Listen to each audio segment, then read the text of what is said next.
Happy Wednesday, it's Miss Shannon, and today I'm going to read Chapter 6 of Big Nate in a Class all by himself. Chapter 6, Insolence. Noun, 1. Contemptuously rude or impertinent behavior or speech. 2. The quality or condition of being insolent. Turns out, insolence basically means acting like a brat, I say to Francis and Teddy as we walk to English. That sounds like you.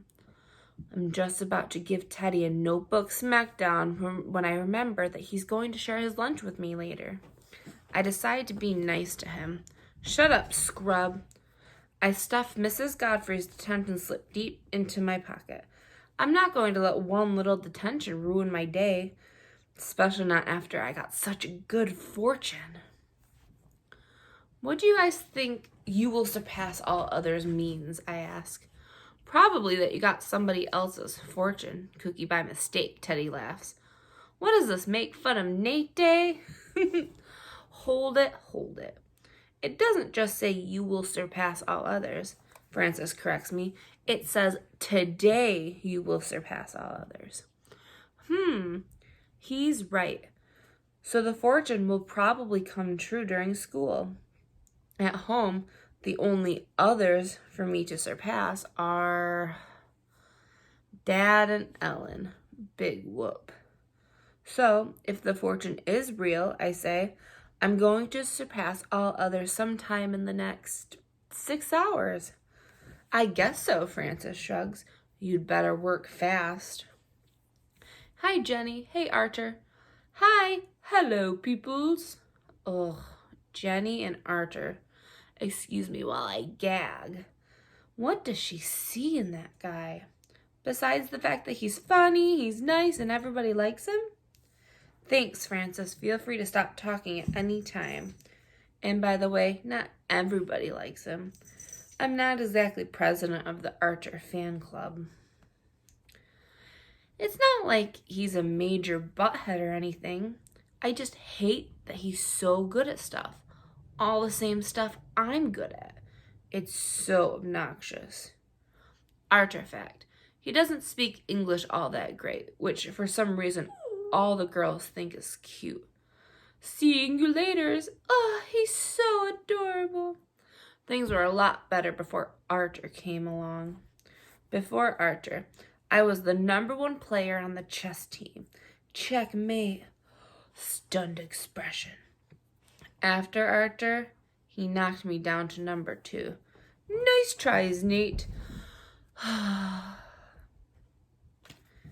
Before Archer, my comic strip was the only one in the school newspaper. Dr. Cesspool by Nate. After Archer, now I have to share space with Archer's strip. Fish breath. Burp.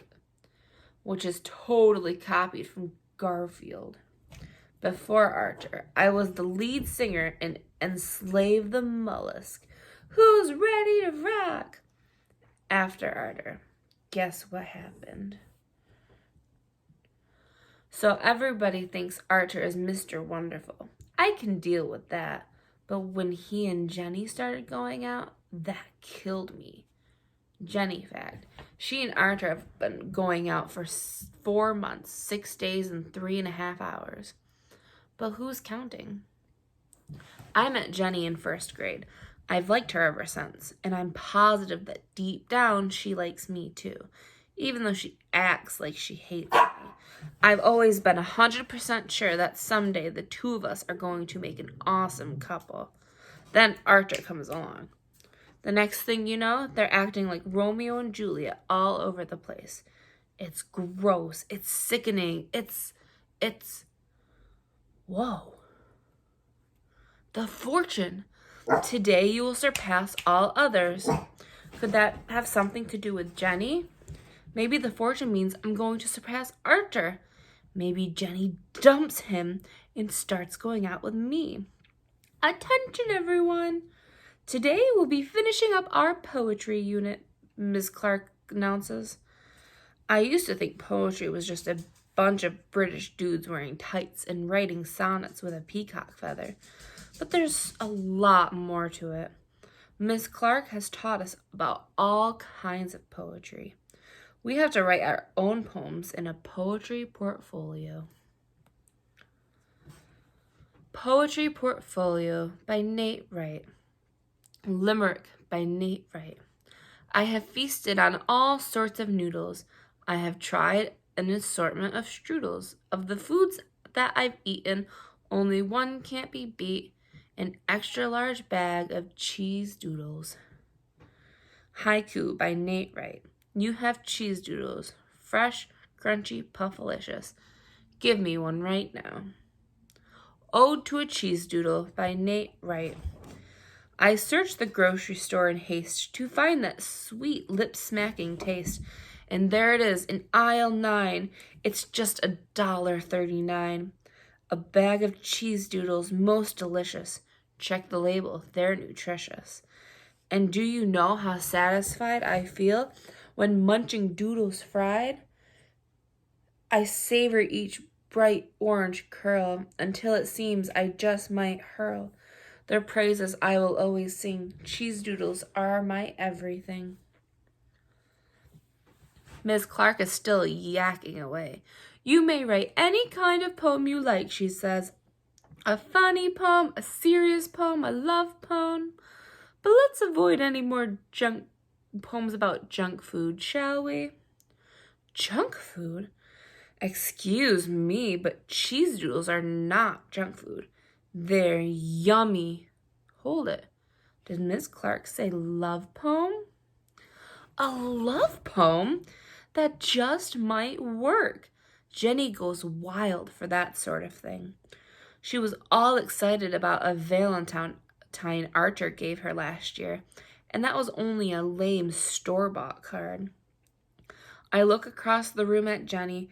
She's busy picking lint balls off her sweater. But there's electricity between us. I can feel it. A plan is forming in my brain. Step 1. I write a love poem to Jenny, but not a sappy, mushy one. One that says, why hang out with Archer when I'm available? Step 2. I slip the poem into Jenny's notebook when Archer's not stuck to her like Joe Velcro. Step 3. I sit back and wait for Jenny to fall madly in love with me. You're irresistible. Why didn't I see it before? I've never written a love poem before, but how tough can it be? All I've got to do is find a few words that rhyme with Jenny. Many, Jenny, penny, any. Ooh, hey Jenny, looks like Nate's writing you a love poem. Gina, why can't she mind her own stinking business? I can feel my face turning beet red. I sneak a quick peek at the other side of the room. Jenny's looking at me funny. So is Archer. Great. Leave it to Gina to ruin everything. Now my plan has exactly 0 chance of working. Goodbye, love poem. Rip, rip, rip. Nate? And now here's Mrs. Clark. This just keeps getting better. Is there a problem? Problem? Are you having trouble thinking of something to write about besides cheese doodles? She smiles. Yeah, sort of. Poetry comes from the heart, Nate, she tells me. That's where you'll find something to inspire you. Okay. I have no idea what she means, but I nod my head anyway. The whole class is staring at me. I'm like, can we just move on? Then I hear it. Nobody else does, but I do. Gina laughs. I shoot her a look. She's leaning back in her chair. She's got a nasty little smile on her face. Here I am looking like a fool in front of everyone, in front of Jenny, and Gina's loving every minute. She made this happen. This is her fault. The blood is pounding in my head. Miss Clark is saying something. I can barely hear her. Well, Nate, what does your heart tell you? What does my heart tell me? It tells me that Gina should keep her big fat mouth shut. That is the end of chapter 6. I will see you tomorrow with chapter 7. Have a great rest of your day. Bye.